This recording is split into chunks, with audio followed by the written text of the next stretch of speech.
Oke, selamat sore teman-teman semua. Om Swastiastu. Assalamualaikum warahmatullahi wabarakatuh. Salam sejahtera untuk kita semua. Halo teman-teman semua, teman-teman Jejak Literasi Bali, kemudian teman-teman relawan atau sobat Jejak Literasi Bali, dan juga teman-teman komunitas dan juga organisasi lainnya. Gimana kabarnya hari ini? Semoga hari Minggunya menyenangkan dan juga teman-teman semua dalam keadaan sehat ya teman-teman. Oke. Nah, sepertinya sudah ada yang join ya. Nah, jadi teman-teman semua, hari ini kita akan memasuki bincang literasi komunitas Jejak Literasi Bali yang kali ini nggak kerasa teman-teman sudah memasuki bincang literasi yang ketujuh, di mana topik yang kita akan bahas dalam bincang literasi yang ketujuh ini juga sangat menarik, sama seperti topik-topik yang sebelumnya dibahas pada bincang literasi sebelumnya. Jadi hari ini kita akan belajar untuk mulai peduli dengan lingkungan, belajar konservasi penyu bersama dengan Yayasan Penyu Indonesia. Nah, untuk bincang literasi kali ini akan berlangsung selama 1 jam, di mana nanti kita akan ngobrol langsung dengan narasumber dari Yayasan Penyu Indonesia, dan kemudian bisa diikuti dengan tanya jawab. Jadi teman-teman yang ada pertanyaan nantinya atau ingin berbincang langsung dengan narasumber kita kali ini, bisa langsung ditulis pertanyaannya di kolom komentar, nanti akan dibacakan di akhir.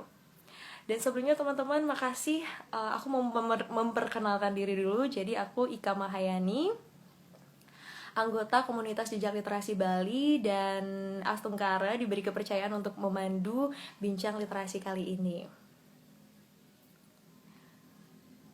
Oke, karena sudah waktu, jadi kita langsung saja berbincang dengan narasumber kita dari Yayasan Penyu Indonesia selaku Campaign Officer dari Yayasan Penyu Indonesia, yaitu Kakak Muhammad Jayuli,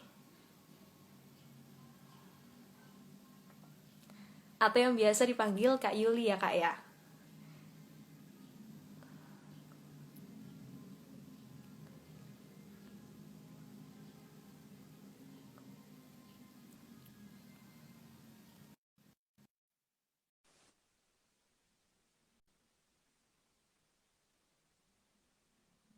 Teman-teman yang lagi join boleh dong say hello, kita sapa-sapa dulu sama narasumber kita. Kita chit-chatan dulu hari Minggu biar tahu juga nih keadaan teman-teman gimana. Sehat semua nggak nih? Astungkara sehat semua ya? Halo Kak Yuli. Halo, Selamat sore. sore. Bagaimana Gimana kabarnya? kabarnya? Aduh, barengan Sehat? nih kita sehat nih. Iya Sehat nih. nih kabar. Iya, sehat ya Kak ya. Aku juga Ya, sehat. Happy nggak Kak perasaannya hari ini? ya, menyenangkan. Menyenangkan ya. Hari Minggunya Ya, gimana Kak? ya. Apa aja nih kegiatannya? eh Hari ini cukup banyak istirahat. Pagi cuman berenang, terus setelah itu ya main-main aja. Nggak ada kegiatan yang apa memberatkan. Hmm, main-main aja. Berarti di Mm-mm. rumah ya? Ya, Kebanyakan ya, di rumah ya. Memang harus gini ya Kak ya, harus membatasi aktivitas di luar rumah ya Kak ya. Harus selalu ya, olahraga betul. supaya imunnya tetap terjaga. Betul, itu yang paling penting. Itu yang paling penting. Mm-mm. Oke deh, siap. Kakak, sebelum kita membahas tentang konservasi penyu dan juga penyu nih Kak, boleh kenalan dulu kok dong Kak tentang Yayasan Penyu Indonesia. Nah itu apa kira-kira, kemudian sudah sejak kapan berkecimpung dalam pelestarian penyu dan base-nya di mana Kak? Ya. Mungkin perkenalkan dulu, nama saya Muhammad Jayuli, biasa dipanggil Jayuli atau singkatnya Yuli juga boleh, walaupun kayak nama cewek tapi tidak masalah. Kemudian saya jadi campaign officer di Yayasan Penyu Indonesia. Kalau Yayasan Penyu Indonesia sendiri itu sebuah LSM ya, NGO yang bergerak untuk melindungi penyu dan habitatnya. Nah, yayasan ini berdiri tahun 2018 akhir, jadi masih ini tahun kedua. Hmm. Kemudian untuk kantor pusatnya kami ada di Berau, Kalimantan Timur. Kemudian kalau saya sendiri ditempatkan atau ditugaskan itu di Bali untuk apa sebuah kampanye nasional yang memerangi atau mengatasi perdagangan aksesoris yang terbuat dari bahan penyu. Saya kira begitu. Berarti di Bali khusus itu ya programnya Kak ya. Iya, ya. Di pusat sendiri gimana Kak? Kalau untuk di pusat itu ada beberapa ini ya apa kegiatan eh, yang utamanya itu ada di ini di sebuah pulau kecil terpencil di Kalimantan Timur bernama Pulau Belambangan. Itu kami menempatkan ranger di sana untuk menjaga pulau, melindungi penyu-penyu yang ada di sana karena di sana menjadi salah satu tempat habitat penyu yang cukup besar ya. Dalam satu malam bisa sampai 30 lebih mereka bertelur. Nah itu dulunya full dieksploitasi. Dengan adanya Yayasan Penyu sekarang hampir nol untuk tingkat eksploitasi di sana. Itu pulaunya cukup jauh karena di dekat perairan Filipina. Jadi kalau misalkan menggunakan kapal speedboat itu butuh 4-5 jam untuk menyeberang ke sana. Dan di sana juga tidak ada air, tidak ada ini. Semua logistik dikirim dari Kalimantan langsung dari pulau. Luar biasa Itu sih Kak itu ya di sana yang ya. di pusat. Kemudian ada juga di yang baru juga baru berjalan di Mentawai, kemudian di Aceh. Oke. Berarti Mm-mm. saat ini selain di Kalimantan ada di Bali, kemudian di Mentawai dan juga Mm-mm. Aceh ya Kak ya. Nah, Ya, untuk kegiatan atau program-program dari Yayasan Penyu Indonesia sendiri, selain tadi untuk melindungi perdagangan dari penyu itu, kira-kira apa lagi Kak kegiatan-kegiatan yang mungkin bisa dibilang kegiatan rutin atau mungkin program yang memang sudah dicanangkan oleh Yayasan Penyu Indonesia? iya. Kalau yang itu kan yang program ini ya secara pasti dilakukan dan juga di luar itu karena kami memang dari kepedulian biasanya tim-tim kami entah itu di Bali, di Kalimantan atau ada relawan-relawan yang mengajukan diri untuk melakukan edukasi di tempatnya masing-masing kita selalu lakukan entah itu melalui sosial media, berkunjung secara langsung ke komunitas, ke sekolah atau berbagai macam atau melakukan memberikan poster edukasi, menyalurkan buku-buku yang kami produksi untuk menyampaikan pesan bahwa penyu ini sangat penting untuk kita lindungi begitu karena fungsinya di alam juga sangat penting, terus untuk masa depan kita juga eh, penting begitu. Nah, untuk saat ini untuk anggota dari Yayasan Penyu Indonesia itu sudah berapa Kak jumlahnya? Kalau anggota, kebetulan kalau di Yayasan Penyu sistemnya bukan anggota ya, jadi yang tergabung di Yayasan Penyu itu memang bekerja untuk Yayasan Penyu. Hmm. Itu adalah staf-staf, tetapi banyak yang mengajukan diri menjadi relawan. Jadi walaupun dia tidak staf, tetapi mereka ikut aktif terlibat di dalam kegiatan-kegiatan Yayasan Penyu itu cukup banyak. Biasanya eh, kalau untuk jumlahnya saya kurang tahu pasti karena itu sangat sporadis ya, menyebar begitu. Berarti untuk perekrutan relawan itu dilaksanakan apakah setiap kegiatan atau memang ada relawan yang sudah tetap gitu, Kak?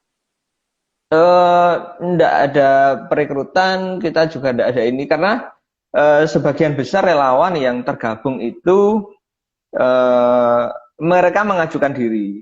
Tetapi ketika ada event-event khusus, misalkan untuk campaign, untuk edukasi, dan sekiranya kami membutuhkan relawan, biasanya diumumkan.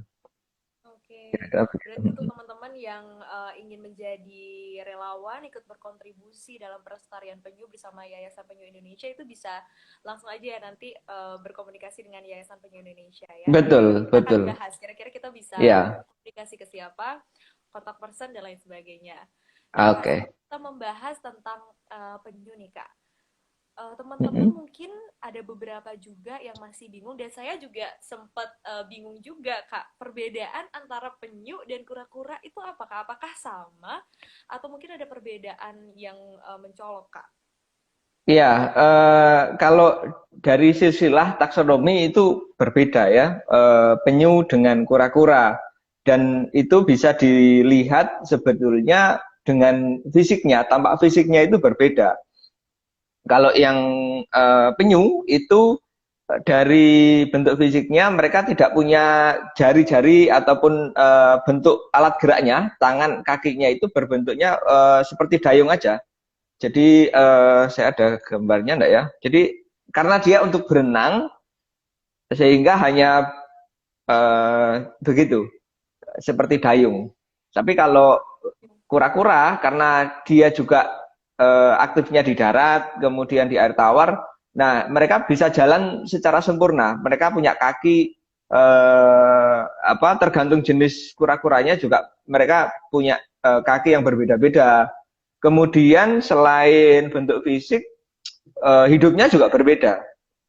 Kalau penyu itu pure di laut, mereka ke darat hanya untuk bertelur, setelah itu kembali lagi ke laut. Kalau kura-kura di air tawar atau di darat, biasanya begitu Oke. tempat hidupnya juga berbeda. Nah, itu tuh Nah, paling dasar ya. Jadi memang dari bentuk fisik, kemudian tempat hidup itu beda ya ternyata. iya, Jadi yang di iya, laut itu penyu, terus yang di darat itu atau yang di air tawar itu kura-kura. iya Oke, Kak. betul. Nah, selain itu kira-kira ada perbedaan lainnya lagi nggak, Kak? Kalau perbedaan lainnya alat pertahanan diri juga berbeda. Kura-kura biasanya kalau kita lihat di video-video zaman waktu kita kecil kan ada animasi yang kepala sama tangannya itu masuk ke dalam cangkangnya. Nah itu kura-kura. Kalau Oke. penyu nggak bisa, mereka hanya bisa berenang aja. Mm-mm. Hmm. Kemudian makanannya juga berbeda. Kalau kura-kura karena dia hidupnya di darat sehingga makanannya ya daun-daunan ataupun biota yang ada di darat. Kalau yang penyu karena dia hidupnya di laut ya makanannya adalah biota laut begitu. Oke, jadi Ubur-ubur, kerang, ya. penyu dan juga kura-kura. Jadi memang berbeda sekali ya, Kak ya. Karena kan saya Mm-mm. juga tanya teman saya sendiri, apa ya bedanya penyu sama kura? Ah, mungkin sama kayak gitu. Jadi itu akhirnya kita menemukan pencerahan. Ya, Sorry. Nah, terus untuk keadaan penyu di Indonesia itu saat ini gimana, Kak? ya. Penyu di Indonesia itu sebenarnya ada 7 jenis penyu ya di dunia, kemudian 6 jenis penyu itu ada di Indonesia. Wow, penyu Ya, di dunia ada 6 jenis penyu di Indonesia. ada 6 jenis penyu yang ada di Indonesia dan 4 diantaranya mereka bertelur di Indonesia, tetapi yang 2 itu mereka hanya mencari makan aja di Indonesia, tetapi bertelurnya di negara lain. Itu Hmm, yang kita miliki di Indonesia. Tetapi ya itu banyak sekali ancaman-ancaman yang di apa dihadapi oleh penyu-penyu itu. Biasanya perdagangan, kemudian apalagi ya perdagangan biasanya kemudian diburu untuk diambil daging, kemudian telurnya juga digali. Selain itu ininya cangkangnya ada jenis penyu sisik namanya yang penyunya itu mereka bentuknya cantik, warnanya cantik dan itu satu-satunya penyu yang diburu untuk hanya diambil sisiknya. Jadi mereka menyiramkan air panas ke punggungnya untuk mengambil sisiknya, kemudian mereka gunakan sisiknya itu untuk dijadikan bahan perhiasan. Ya, semacam, kalau di Bali namanya pendok, mungkin tahu teman-teman? Belum pernah dengar Kak. Nanti mungkin akan Belum cari pernah tahu. ya? Ya, gitu. Jadi dari 6 jenis penyu yang ada di Indonesia itu yang melakukan apa ya tadi ya bisa dibilang perkembangbiakan gitu ya Kak ya? Itu dua Yang jenis. bertelur, yang bertelur. Oh yang Yang bertelur itu yang 2 jenis. bertelur itu empat, empat. Yang bertelur di Oh empat Indonesia itu jenis. empat. Nah kenapa sih Kak penting untuk melestarikan penyu atau melakukan konservasi penyu ini? Ya, penyu kan hidup di lautan ya, dan kita meyakini bahwa setiap spesies makhluk hidup itu selalu memiliki fungsinya masing-masing, apalagi satwa liar ya. Nah, kalau penyu itu fungsinya sangat beragam. Yang pertama, mereka merawat lamun atau seagrass bahasa Inggrisnya. Padang lamun itu mereka memakan penyu-penyu yang tua. Kok penyu-penyu yang tua? Lamun-lamun yang tua, sehingga itu akan regenerasi terus lamun-lamun yang ada di laut itu.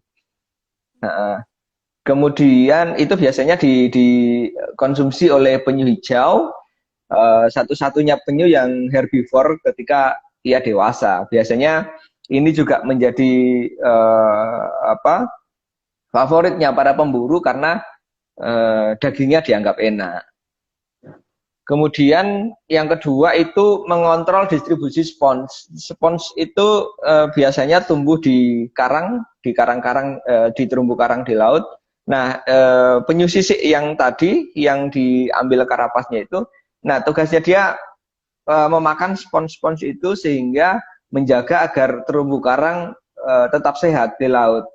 Seperti halnya ikan kakak tua, fungsinya itu mirip-mirip.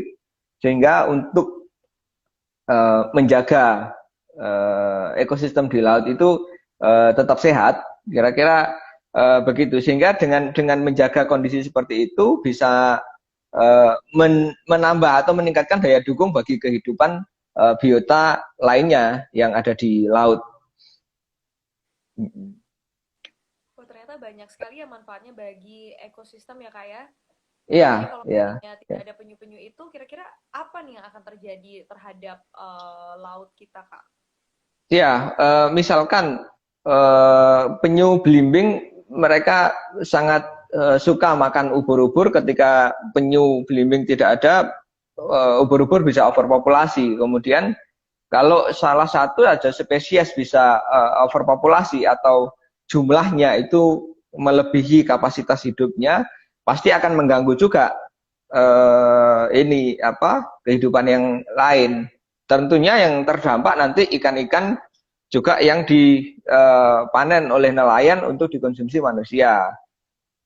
Nah, seperti itu. Jadi memang penting Kemudian, sekali ya peran penyu ya, ya, di laut itu ya. Nah, kita ke pengertian konservasi, Kak. Kira-kira konservasi itu melingkupi apa saja? Maksudnya kegiatan-kegiatan yang dilakukan dalam konservasi itu apa saja?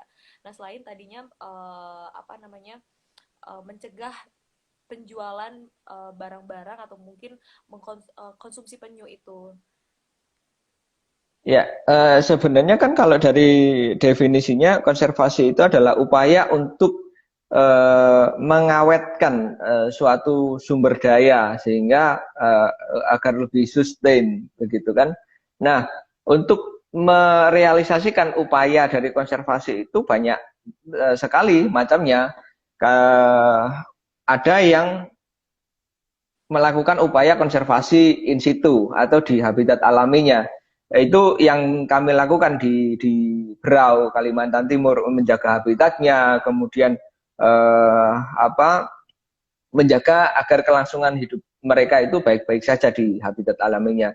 Kemudian untuk menjaga itu, apakah kita dengan menjaga di lapangan akan terus baik-baik saja, sedangkan di tempat lain ada yang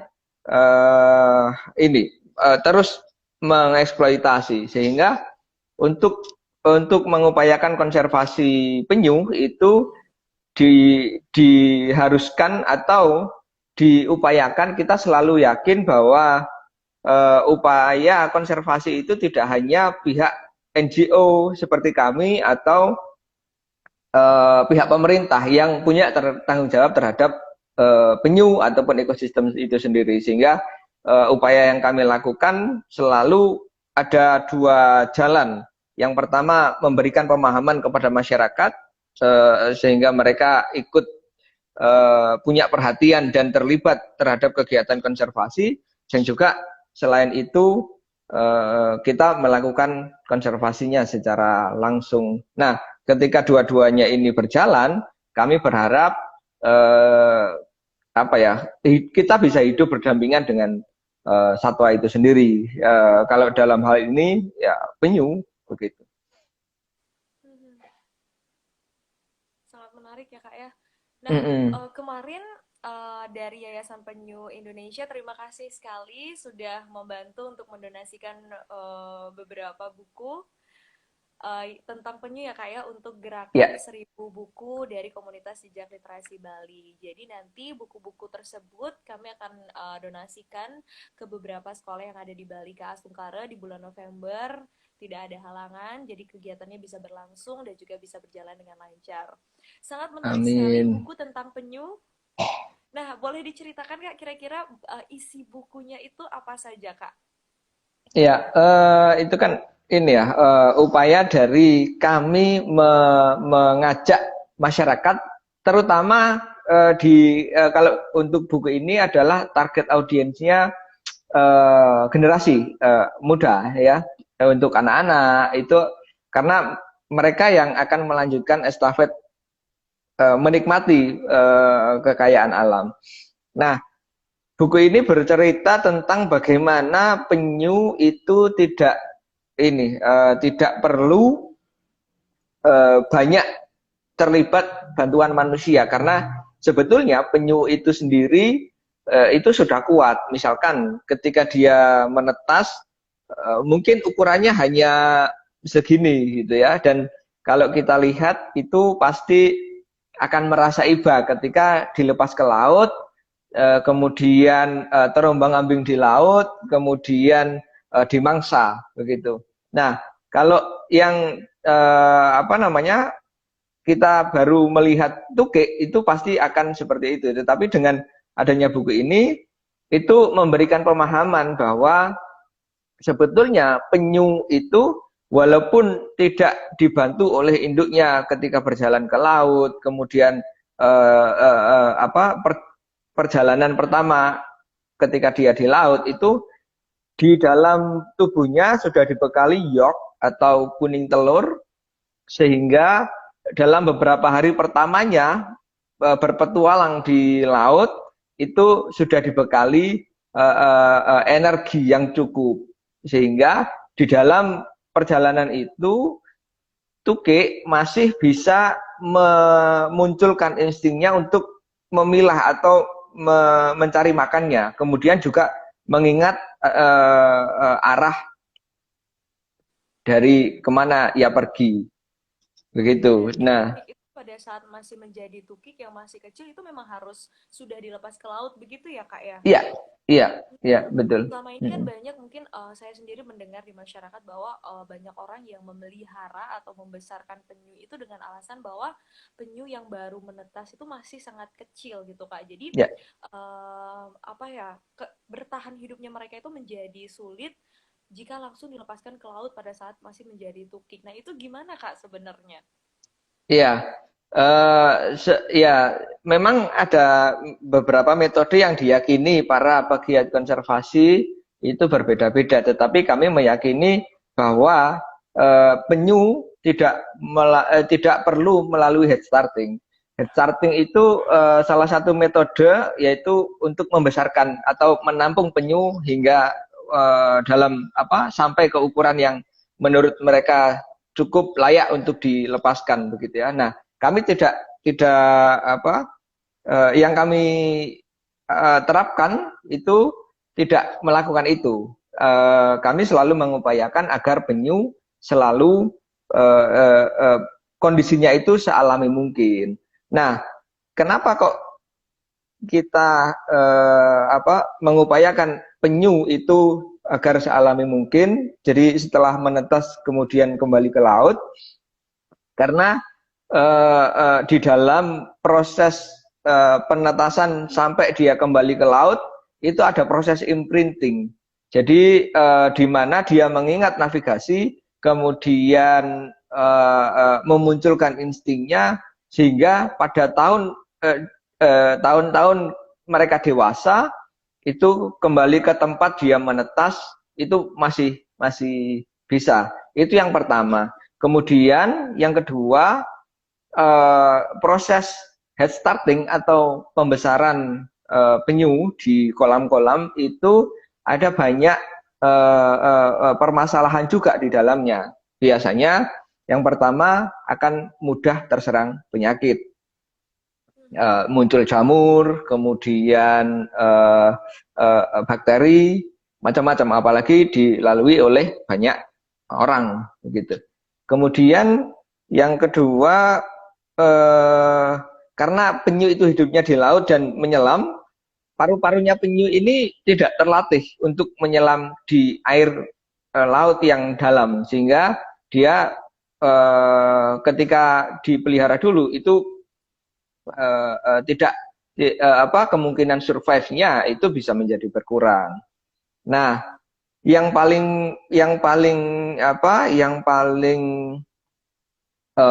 mengkhawatirkan itu ketika penyu sudah terbiasa, tukik-tukik itu sudah terbiasa diberikan makan oleh manusia. Misalkan biasa diberi makan potongan ikan, potongan udang. Nah, setelah sekian lama diberikan makan, maka instingnya tukik itu bahwa ketika melihat manusia, ya memberi makan begitu. Ia tidak terlatih untuk mengidentifikasi makanannya sendiri di laut. Nah, ketika mereka dilepas ke lautan, nah menjadi pertanyaan, apakah ia betul-betul survive walaupun ukurannya besar, atau ia akan mati kelaparan juga karena dia tidak tahu apa yang harus dia makan. Nah, Oke. itu yang ini itu apa namanya? Kenapa penyu itu, tukik-tukik itu seharusnya memang segera dilepaskan setelah dia menetas begitu. Oke, berarti anggapan selama ini yang bahwa memelihara penyu terlebih dahulu sampai dengan besar baru dilepaskan ke laut itu ternyata malah bisa dibilang merusak insting ya Kak ya, atau tidak memunculkan insting alami dari si penyu itu untuk mencari makan, kemudian untuk mencari rumahnya sendiri. Nah, itu yang nanti akan bisa mengancam kehidupan mereka pada saat berada di laut ya. Jadi memang Ya, penting sekali ya untuk melepaskan tukik itu ke laut pada saat masih menjadi tukik atau masih masih kecil gitu. Ngomong-ngomong soal tukik dan lain sebagainya, ini siklus hidup dari penyu itu gimana Kak? ya, Kemudian dari masing-masing jenis itu kira-kira hidupnya berapa lama? Itu mungkin boleh dikasih gambaran singkatnya. ya. Kalau siklus hidup penyu itu secara umum begini. Jadi induk induk penyu, kemudian setelah mereka kawin di laut, mereka akan menuju ke pantai untuk meletakkan telurnya di dalam pasir. Nah, setelah dia meletakkan telurnya di dalam pasir, kemudian induknya ini kembali ke laut. Jadi tidak dierami seperti ayam ataupun hewan bertelur lainnya. Setelah 2 bulan, penyu akan menetas dengan sendiri, dia akan muncul ke laut, ke permukaan pasir. Setelah itu mereka akan berjalan ke lautan. Nah, di laut itu mereka berpetualang sampai dia mencapai dewasa kelamin, atau bisa dikatakan siap untuk reproduksi lagi. Nah, itu range rentansinya cukup panjang, bisa sampai 10-20 tahun baru mereka bisa reproduksi. Nah, selama 10 sampai 20 tahun itu mereka kemana sebelum mereka siap untuk bereproduksi? Mereka berenang mencari makan untuk pertumbuhan tubuhnya itu sampai ke misalkan dia bertelurnya di Bali, mereka bisa jalan ke berbagai macam daerah, bisa sampai bahkan sampai ke luar negeri juga karena dalam penelitian itu ada yang mengatakan beberapa bulan atau beberapa minggu itu penyu bisa berenang sampai ribuan kilo. Nah, Wow. ya Menarik. setelah hmm, Ya, ya Kak, silakan. setelah oke, setelah apa mereka dewasa, walaupun dia melakukan perjalanan sangat jauh begitu, setelah dewasa mereka reproduksi di laut, kembali lagi ke laut, kembali lagi ke pantai tempat dia menetas dulu.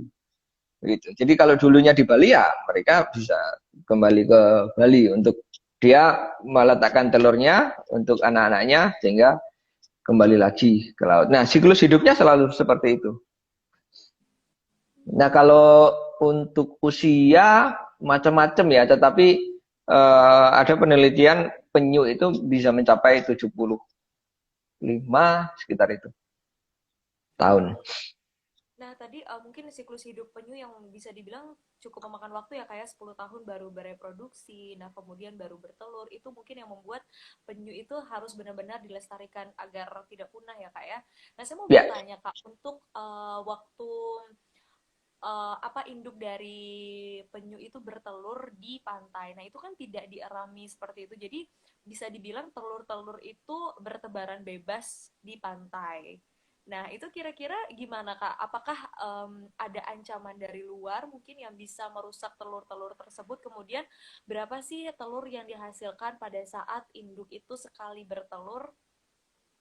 ya, kalau induk penyu sekali bertelur itu rata-rata 100 butir ya. Bisa lebih, bisa kurang tergantung situasi atau kondisi dari induknya itu sendiri. Nah, ancaman dari penyu yang meletakkan apa telur penyu yang diletakkan di pantai-pantai oleh induknya itu macam-macam. Kalau di Bali kebanyakan predatornya itu yang pertama anjing, biasanya digali oleh anjing. Kemudian yang kedua manusia Manusia juga. predatornya. Iya, Nah, itu karena untuk biasanya apa, Kak? Untuk telur itu? mereka digali untuk diambil, biasanya kalau nggak dikonsumsi sendiri itu dijual. Nah, dengan alasan eh, telur-telur penyu itu bisa menambah stamina bagi pria atau obat-obat yang lainnya. Padahal itu hanya mitos, tidak ada kajian ilmiah atau penelitian yang mengungkapkan. Dan itu bahkan itu malah bahaya telur-telur penyu itu jika dikonsumsi karena kolesterolnya tinggi, kemudian proteinnya juga tidak jauh berbeda dengan telur ayam, hanya beda 1%. Jadi Hmm. itu malah bahaya, tetapi masyarakat meyakini itu sehingga mendorong untuk terjadinya pencurian telur di sarang-sarang penyu. Hmm. Wah, jadi seperti itu ya. Ternyata itu yang menyebabkan juga terganggunya dari siklus hidup penyu dan juga menyebabkan itu ya tadi berkurangnya jumlah penyu. Dan itu yang mungkin diedukasi, perlu masyarakat perlu mendapatkan edukasi mengenai hal itu ya, Kak ya. Iya, Hmm. betul, betul. Terutama bahaya dari telur-telur penyu itu. Karena sebetulnya termasuk juga di dagingnya. Di daging penyu itu sekarang banyak yang beracun. Buktinya beberapa tahun yang lalu itu di Sumbar, di Mentawai ada yang pesta penyu, kemudian setelah mereka pesta mengkonsumsi penyu, banyak yang keracunan. Bahkan ada yang meninggal dunia, termasuk bayi yang disusui ibunya. Ibunya setelah makan daging penyu, kemudian menyusui bayinya, bayinya ikut keracunan juga. Karena biasanya penyu itu memakan eh, eh, biota, termasuk lamun itu yang menyerap dari logam berat atau cemaran-cemaran di lautan, sehingga akan residunya dari makanan dari penyu itu berpindah ke tubuh penyu, kemudian ketika dikonsumsi berpindah ke manusia. Nah, itu yang menyebabkan uh, manusia bisa keracunan ketika mengkonsumsi penyu. Nah, Kak, begitu eksploitasi penyu itu memang sudah bisa dibilang marak sekali ya sekarang ya. Itu kira-kira ada undang-undangnya, Kak? Undang-undangnya tidak, Kak, untuk perlindungan penyu itu? Ya, kalau penyu itu sesuai dengan Permen LHK, eh, itu masuk ke dalam satwa dilindungi. Nah, kemudian satwa dilindungi, eksploitasi perburuan, kemudian perburuan, mengkonsumsi, memelihara, menyimpan, bahkan memindahkan dari satu tempat ke tempat yang lain dalam kondisi hidup atau mati, atau hanya kukunya saja, atau bagian dari tubuhnya saja, itu sudah melanggar hukum sesuai dengan Undang-Undang Nomor 5 Tahun 1990. Itu tentang konservasi sumber daya alam hayati dan ekosistemnya. Itu sudah diatur di apa di dalam undang-undang. Oke, jadi seperti itu ya teman-teman. Nah teman-teman ini sudah banyak sekali yang tadi menyapa, halo semuanya. Dan banyak Halo. juga pertanyaan yang sudah masuk. Dan untuk teman-teman yang masih ingin bertanya atau ingin ngobrol dengan narasumber kita kali ini, Kak Yuli, bisa langsung di kolom komentar aja. Oke, nah satu lagi nih Kak terakhir, harapan Yayasan Penyu Indonesia untuk kepada generasi muda terkait dengan pelestarian penyu apakah? Dan kira-kira apa nih upaya atau kontribusi yang bisa kita lakukan sebagai generasi muda untuk ikut dalam pelestarian penyu, untuk melindungi penyu juga dan menyelamatkan ekosistem kita bersama-sama?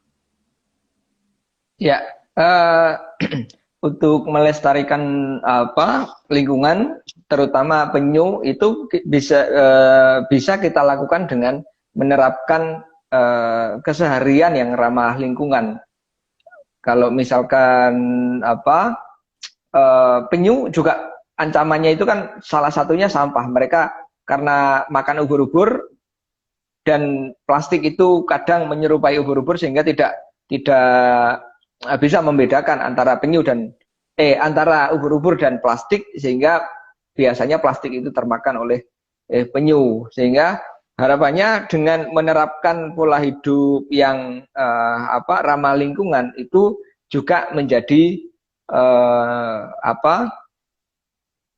upaya untuk melindungi penyu. Kemudian selain itu harapannya juga masyarakat saat ini semakin sadar bahwa kita tidak perlu menjual atau membeli atau memakai aksesoris atau produk apapun yang terbuat dari penyu, termasuk juga tidak mengkonsumsi daging penyu lagi begitu. Nah, yang terakhir harapannya juga anak-anak muda yang masih punya energi banyak untuk aktivitasnya, itu juga harapannya bisa mendukung upaya-upaya konservasi penyu dengan cara yang paling mudah aja, itu adalah membagikan informasi. Itu yang paling penting. Ketika kita sudah tahu bagaimana kondisi penyu saat ini, ancaman-ancamannya seperti apa, kemudian bagaimana cara kita ikut melestarikan penyu, itu bagikan informasinya.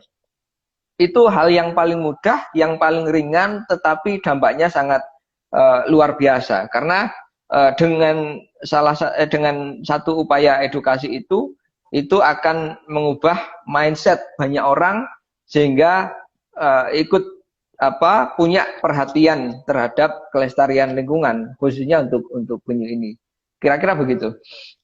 Wah, langkah-langkah yang mungkin bisa dibilang simple tapi sangat berdampak besar ya Kak ya untuk kelestarian penyu dan juga ekosistem, yaitu dengan tidak membuang sampah, terutama sampah plastik ya Kak ke lautan, dan itu memang Betul, marak sekali dan banyak sekali video-video tersebut beredar. Kemudian sadar bahwa menjual, membeli atau memakai aksesoris atau mengkonsumsi konsumsi yang terbuat dari penyu atau bagian-bagian tubuh penyu itu juga memang stop, langsung jangan, tidak boleh dilakukan gitu ya kayak, dan juga membagikan informasi yang kita dapat tentang penyu itu ke orang-orang sekitar yang kita bisa temui. Nah, di sini betul, sudah banyak betul. sekali pertanyaan yang masuk. Oke, kita coba cari dulu. Ya, ini ada dari Sinta KH. Halo Sinta KH, ini katanya iya bener banget. Dulu pas masih semester 3 ada kulap ke Cipatujah yang pas-pasan lagi ada pelepasan tukik pertama kali, pegang tukik dan lihat mereka lari ke laut. Oh, tadi ya yang kita membahas tentang pelepasan tukik. Nah, lihatnya kasihan, tapi emang harus gitu. Ini mungkin melihat tukik yang masih kecil itu yang dilepaskan ke laut, kasihan memang ya kayak, tapi memang harus seperti itu karena dengan cara itulah mereka bisa bertahan untuk Iya, hidup di tengah betul, laut ya kak ya, karena memang sistem betul. navigasinya, kemudian instingnya itu akan terbentuk ketika memang dilepas pada saat masih menjadi tukik. Kemudian keren, terima kasih PPLH Bali. Kemudian ada Rena Febriani. Wah, baru tahu kalau tukik harus segera dilepas ke laut. Nah, gitu ternyata ya. Jadi anggapan masyarakat mengenai tukik itu harus dipelihara dulu di daratan, harus diberi makan dulu di daratan sampai besar, kemudian baru dilepas ke laut, itu selama ini ya kak ya, kurang tepat seperti itu ya. Nah, Betul, kemudian betul. ada pertanyaan dari Rena Febriani juga. Kamu mau tanya berapa presentasi penyu kembali lagi untuk bertelur ke tempat asal dia menetas? Oke, itu mungkin boleh langsung dijawab, Kak. Saya juga mau tanya juga penambahan. Tadi kan dari sekian telur ada 100 telur ya. Kira-kira sekali bertelur itu 100 telur. Kira-kira apakah semua telur itu akan bisa dibilang selamat kembali ke laut, atau ada beberapa presentasinya gitu Kak untuk kira-kira yang selamat ke laut itu berapa gitu? Ya, menurut penelitian itu hanya mungkin 1 sampai beberapa ekor ya, mungkin 4 ekor yang bisa selamat sampai dia dewasa dari 1.000 ekor tukik yang menetas dan kembali ke laut. Jadi Sampai perbandingannya 1 banding berarti ya 1.000. Iya, iya. 1.000. Oke. Hmm. Nah, oleh Untuk karena itu, eh, telur-telurnya eh, itu, ya. kemudian untuk telur-telurnya itu kira-kira apakah semua akan berhasil menetas dengan selamat, atau mungkin ada presentasinya juga nih Kak? Kalau menetas dengan kalau menetasnya itu mayoritas kebanyakan menetas. Jadi misalkan dari 100 bisa jadi 80, 90 yang bisa menetas dengan sempurna. Kalau dari satu sarang ya, itu biasanya begitu. Tetapi ketika misalkan mereka sudah menetas dan kembali ke laut, nah itu kan di dalam perjalanannya mereka itu ada bagian dari rantai makanan juga, ada predator yang ini juga. Tetapi itu uh, itu bagian dari seleksi alam, begitu. Dan itu tidak masalah sebenarnya, karena walaupun bagaimanapun juga penyu itu mulai jutaan tahun yang lalu sampai sekarang dengan sistem atau uh, cara seperti itu mereka bisa survive. Hanya saja di dalam 100 tahun terakhir ini eksploitasi penyu oleh manusia itu meningkat, sehingga penurunan jumlah populasi induk penyunya ini yang berkurang drastis. Itulah kenapa kita harus uh, uh, berusaha untuk menyelamatkan penyu itu. Oke, itu salah satu upaya yang kita bisa lakukan bersama-sama sebagai masyarakat ya, mengingat tadi sangat kecil ya persentasenya ya Kak ya. Memang Ya, benar-benar harus dilakukan upaya yang memang harus kita lakukan dengan segera itu ya Kak, bisa dibilang ya. betul. Nah, satu lagi pertanyaan dari Rena Febriani, apakah semua daging penyu ini beracun atau hanya ada spesies yang tertentu? Eh, jadi kembali lagi, racun yang ada di tubuh penyu itu bukan murni diproduksi oleh tubuh itu sendiri. Kayak misalkan ada beberapa ikan kan memang beracun dari tubuhnya dia sendiri begitu ya. Tetapi kalau di penyu ini produksi racunnya itu karena dia mengkonsumsi makanan dari biota-biota yang menyerap menyerap cemaran laut, menyerap racun di dalam laut sehingga residu itu berpindah. Nah, kita tidak bisa memastikan penyu yang mana yang paling banyak ini. Bisa jadi penyu yang kita tangkap, penyu yang mereka tangkap itu penyu yang beracun, bisa jadi enggak. Karena kita tidak tahu juga masing-masing individu penyu mencari makanannya ada di mana. Gitu. Tapi terlepas dari beracun atau tidaknya penyu itu atau daging penyu itu, memang kita harus menyetop untuk konsumsi Ya, penyu atau pemakaian aksesoris, penjualan dan juga pembelian segala hal yang berhubungan dengan penyu ya, karena itu tadi kembali ke ekosistem kita tadi, karena penyu sangat berperan penting dan sekarang juga penyu keberadaannya sedang terancam juga ya kak ya. Jadi memang betul, betul. terlepas dari tidak beracun atau beracunnya memang harus di stop. Kemudian pertanyaan dari PPLH Bali, bagaimana melakukan penyadaran kepada masyarakat? Karena selain diambil telurnya, diambil cangkang untuk souvenir, kemudian membuat lawar dagingnya. Nah, itu gimana Kak melakukan penyadaran kepada masyarakatnya, Kak? Iya, untuk melakukan penyadaran masyarakat memang menjadi PR yang cukup berat ya bagi kita, tetapi kita tidak boleh menyerah.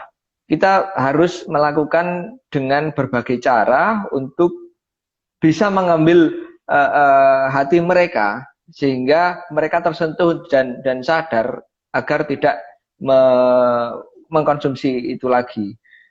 Kalau tetapi yang selalu kami lakukan itu mempersiapkan, biasanya kita melakukan edukasi terus-menerus dan mempersiapkan generasi penerus itu yang juga sudah mengetahui kondisi penyu saat ini dan mengajak mereka ikut peduli itu sejak kecil. Nah, ketika sudah dibentengi sejak kecil ini, anak kecil kan biasanya akan lebih mudah menerima sesuatu yang baru.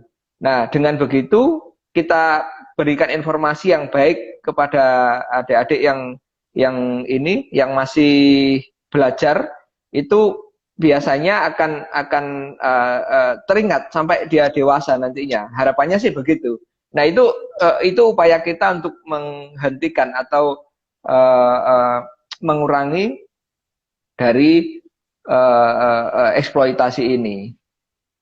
Oke, edukasi ya. Salah satunya dengan bincang literasi kali ini juga kita Ya, sedang berkontribusi untuk mengedukasi diri ya sebenarnya ya, untuk edukasi diri tentang penyu, kemudian bagaimana upaya-upaya yang bisa kita lakukan untuk ikut menyelamatkan penyu. Jadi teman-teman semua yang kali ini menonton bincang literasi, nanti bisa dibagikan informasi yang didapatkan di sini bersama dengan Kak Yuli juga, itu ke teman-teman atau orang-orang sekitar yang teman-teman temui nanti. Gitu ya Kak ya.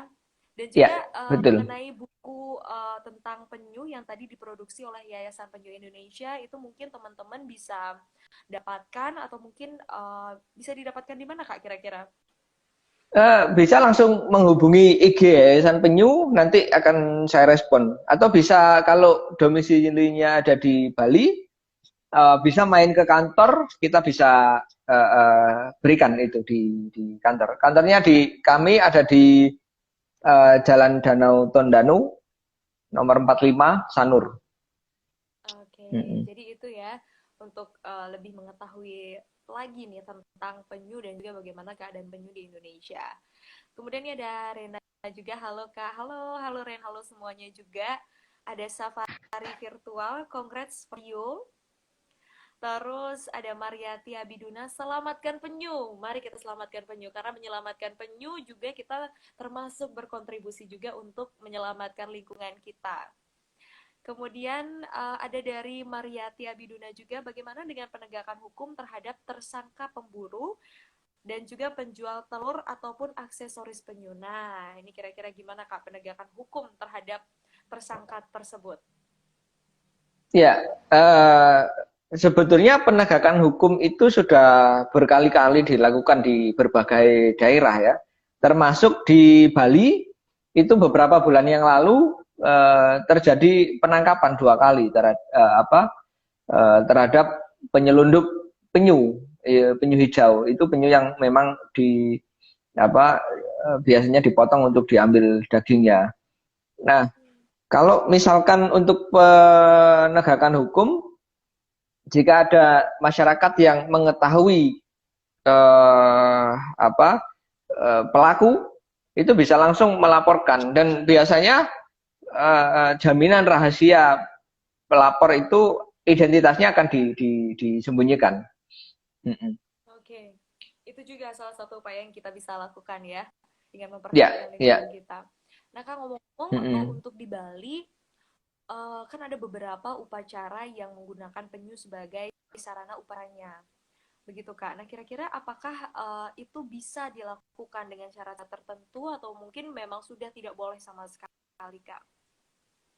Iya, ya memang kalau di Bali informasinya itu adalah ada upacara yang menggunakan penyu, dan itu juga yang saya ketahui itu ada 2 jenis upacaranya yang dilepas langsung, maksudnya penyu itu dilepas kembali ke laut, ada juga yang dikorbankan atau dipotong begitu. Tetapi kami juga sudah melakukan konfirmasi kepada Ida Resi Suryayana. Waktu itu kami temui, kemudian kami menanyakan sebetulnya, dan juga saya pernah menanyakan hal ini kepada Ketua PHDI Bali. Itu mereka mengatakan bahwa sebetulnya jika memang itu tidak ada, sebetulnya bisa diganti, begitu. Namun untuk lebih lengkapnya nanti bisa kami ada videonya sebenarnya yang menjelaskan secara rinci tentang itu di akun YouTube kami. Itu yang menyampaikan langsung dari Ida Resi Suryayana. Itu kalau di YouTube akun kami Yayasan Penyu Indonesia. Oke, Ya. Yayasan Indonesia. Nah, ini baru masuk pertanyaan dari PPLH Bali, gimana pendapatnya tentang adopsi penyu, Kak? Karena saya dengar saat melepaskan tukik harus membayar dengan tanda sebagai adopsi, kalau tidak salah. Nah, itu gimana, Kak? Ya, kalau untuk adopsi penyu Hmm. itu kami tidak melakukan itu ya, karena yang kami apa namanya, yang kami upayakan itu seperti yang saya jelaskan tadi, bahwa penyu itu harus dilepaskan kembali ke laut. Nah, kami setuju ketika adopsi penyu itu dilakukan ketika masih di dalam sarang, sehingga tidak ada campur tangan manusia di dalam bak atau dipelihara dulu. Sehingga ketika masih diadopsi di dalam sarang, itu diadopsi tidak masalah. Sebetulnya itu malah malah apa menurut kami bisa diterapkan. Tetapi kalau untuk yang dipelihara atau dibesarkan dulu, dampak-dampaknya itu seperti yang saya jelaskan tadi, banyak banyak dampak negatif juga dari proses aktivitas head starting. Oke, jadi untuk adopsi penyu memang banyak sekali dampaknya. Kemudian mungkin yang adopsi itu adalah adopsi sarang atau masih berbentuk telur seperti itu ya kak ya. Jadi untuk Itu lebih penyu yang dianjurkan sebenarnya. tersebut, mm-mm. dari ancaman-ancaman luar tadi yang seperti kita sudah bahas tadi. Jadi dijamin bahwa telur-telur itu banyak yang lebih banyak yang selamat dan akhirnya bisa menetas sebagai tukik, setelah itu dilepaskan ke laut. Seperti itu Ya, mungkin ya Kak ya. betul, Oke. betul. Nah, kira-kira teman-teman gimana, ada pertanyaan lagi mungkin atau ada yang ingin disampaikan sama Kak Yuli kali ini? Sorry.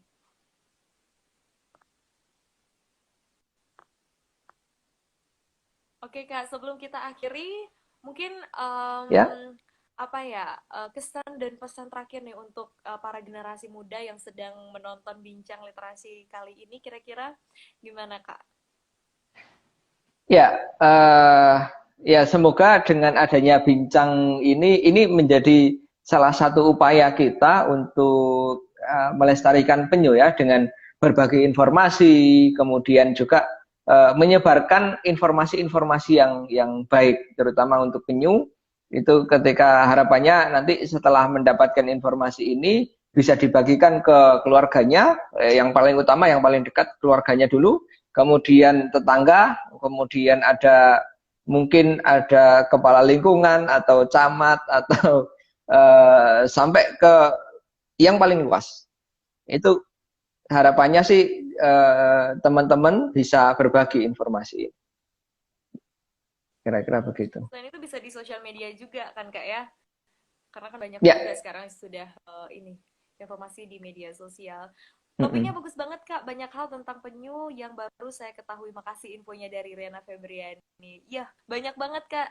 Makasih banyak sekali informasinya. Saya juga merasa kayak banyak sekali informasi yang saya dapatkan tentang penyu. Ternyata hal-hal yang selama ini kita dengar di masyarakat atau yang selama ini kita pikirkan itu mengenai apa ya, tukik yang harus dibesarkan terlebih dahulu sampai besar kemudian baru dilepaskan ke laut dan lain sebagainya, itu ternyata pemahaman yang mungkin bisa dibilang keliru selama ini ya Kak ya. Mhm. Ya, tidak ada bukti sampai sekarang bahwa metode itu berhasil. Penelitian ilmiah mana pada yang bisa membuktikan itu bisa berhasil. Ya. Nah, terakhir nih Kak, mungkin teman-teman yang ingin mengetahui lebih banyak tentang penyu dan juga mungkin ingin mengetahui kegiatan dari Yayasan Penyu Indonesia dan kemudian ikut berkontribusi dengan Yayasan Penyu Indonesia, bisa menghubungi di mana nih Kak kira-kira? Kalau yang lebih mudahnya bisa menghubungi di Instagram atau Facebook itu kami bisa respon cepat di situ atau melalui email di info@yayasanpenyu.org. Kemudian juga kami punya website yayasanpenyu.org. Itu semua informasi ada di sana. Bisa bisa apa kontak langsung ke akun-akun tersebut. Jadi sudah ada di sosial media, ada di Instagram, ada di Facebook, Yayasan Penyu, kemudian di email juga Ya, info@yayasanpenyu.org dan di ya, websitenya juga ya Kak ya, di yayasanpenyu.org. Wah, ya. banyak sekali informasi baru yang kita dapatkan hari ini. Topiknya sangat menarik Kak. Terima kasih banyak sudah berbagi bersama dengan teman-teman Jejak Literasi Bali, kemudian teman-teman Sobat Literasi Bali dan juga teman-teman yang menonton. Terima kasih banyak. Terima kasih banyak informasinya dan semoga informasi ini bisa bermanfaat dan kita bisa bersama-sama untuk ikut berkontribusi dalam pelestarian penyu dan juga lingkungan. Terima kasih sekali lagi Kak, selamat sore. Terima kasih.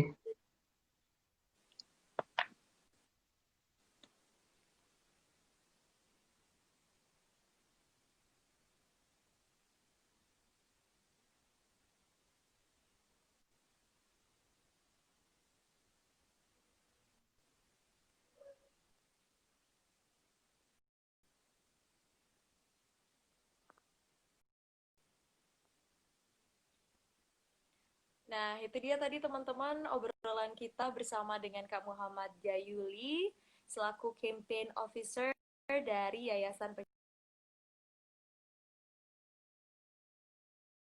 Indonesia, keadaan penyu di Indonesia dan juga kira-kira upaya apa saja sih yang kita bisa lakukan untuk ikut dalam pelestarian dan juga penyelamatan penyu, dan sekaligus berdampak juga terhadap ekosistem dan ikut melestarikan ini. Dan semoga kita semua bisa berkontribusi bersama-sama. Dan sampaikan bincang literasi